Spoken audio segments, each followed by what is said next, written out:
सर्वांना नमस्कार. आपल्या शाळेतील माजी विद्यार्थ्यांनी एकत्र येऊन शाळेच्या विकासात मदत व्हावी, मार्गदर्शन व्हावी या उद्देशाने माजी विद्यार्थी संघ स्थापन करण्याबाबत आम्ही चर्चा करत आहोत. होय, धनगर सर बरोबर बोलले. शाळेतून घडलेले विद्यार्थी परत शाळेशी जोडले गेले तर शाळेच्या विकासाला हातभार लागेल. अशा मेळाव्यात माजी विद्यार्थ्यांची माहिती गोळा करणे, त्यांच्या सूचना घेणे आणि संघाचे कार्य कसे असावे यावर चर्चा होईल. मी गाव पंचायत स्तरावरून या उपक्रमाला पूर्ण सहकार्य करेन. गावातील सर्वांना माहिती पोहोचण्याचे दौंडी करणे योग्य ठरेल. मी दवंडीची व्यवस्था करून देतो. योग्य पद्धतीने जाहीर केल्यास सर्वजण वेळेवर येतील. माझा प्रस्ताव आहे 1 नोव्हेंबर 2025 रोजी सकाळी शाळेत मेळावा आयोजित करावा. होय, तारीख योग्य आहे. मी सर्व शिक्षकांना व समितीला याची माहिती देईन.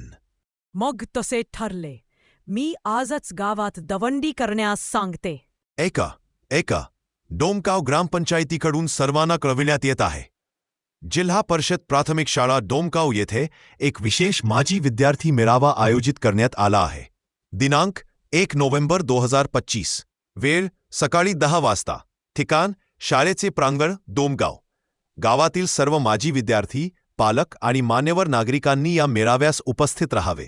आपल्या शाळेच्या विकासासाठी आपले मत, सूचना आणि सहकार्य जरूर द्यावे. चला एकत्र येऊया आणि शाळेचा अभिमान वाढवूया. शाळा आपली, विकास आपला, हीच नम्र विनंती. माजी विद्यार्थी संघ डोमगाव. मान्यवर उपस्थित गुरुजन, गावातील सर्व नागरिक, पालक व माजी विद्यार्थी बांधवांनो, आपले हार्दिक स्वागत. आजच्या या विशेष कार्यक्रमाचा हेतू आहे जिल्हा परिषद प्राथमिक शाळा डोमगाव येथे माजी विद्यार्थी संघ स्थापन करणे. या संघाच्या माध्यमातून शाळेच्या सर्वांगीण विकासास नक्कीच दिशा मिळेल. कार्यक्रमाचे प्रास्ताविक करण्यासाठी मी शाळेचे मुख्याध्यापक आदरणीय श्री विश्वास ठाकूर सर यांना विनंती करतो. धन्यवाद श्री दीपक धनगर सर. या शाळेतून अनेक विद्यार्थी मोठे होऊन विविध क्षेत्रात कार्यरत आहेत. त्यांनी आपल्या शाळेशी जोडून राहावे, शाळेच्या प्रगतीत आपले योगदान द्यावे, विद्यार्थी बांधवांना मार्गदर्शन करावे, यासाठी हा उपक्रम सुरू करत आहोत. गाव, पालक आणि शाळा यांचा परस्पर सहयोग हा विकासाचा मुख्य आधार आहे. आपल्या उपस्थितीबद्दल सर्वांचे मनापासून आभार. धन्यवाद सर. आता प्रेरणादायी मार्गदर्शनासाठी मी शिक्षण विस्तार अधिकारी श्री शांताराम कुंभार साहेबांना विनंती करतो. शाळेचा विकास हा केवळ शिक्षकांचा विषय नाही, तर संपूर्ण गावाची जबाबदारी आहे. माजी विद्यार्थी संघ म्हणजे परंपरा, नाळ आणि कृतज्ञतेचे प्रतीक. जो विद्यार्थी आपल्या शाळेला विसरत नाही, तोच खरा यशस्वी विद्यार्थी. आजची ही पावले पुढील अनेक वर्ष शैक्षणिक प्रगतीचे स्तंभ होतील. धन्यवाद साहेब. आता मी विनंती करतो सरपंच सौ वनिता मांडपे त्यांनी मार्गदर्शन करावे. ही शाळा म्हणजे आपल्या गावाचा पाया आहे. माजी विद्यार्थी संघामुळे शाळेला नवीन उपक्रम, साधन संपत्ती व मार्गदर्शन मिळेल. गावपंचायतीकडून शाळेच्या प्रत्येक विकास कामासाठी आम्ही सदैव सोबत आहोत. हा उपक्रम गावाच्या प्रगतीचा टप्पा ठरेल. धन्यवाद सरपंचबाई. आता मार्गदर्शनासाठी मी केंद्रप्रमुख श्री मंगलदास भोई साहेबांना आमंत्रित करतो. विद्यार्थ्यांना घडवण्याचं कार्य हे अत्यंत पवित्र कार्य आहे.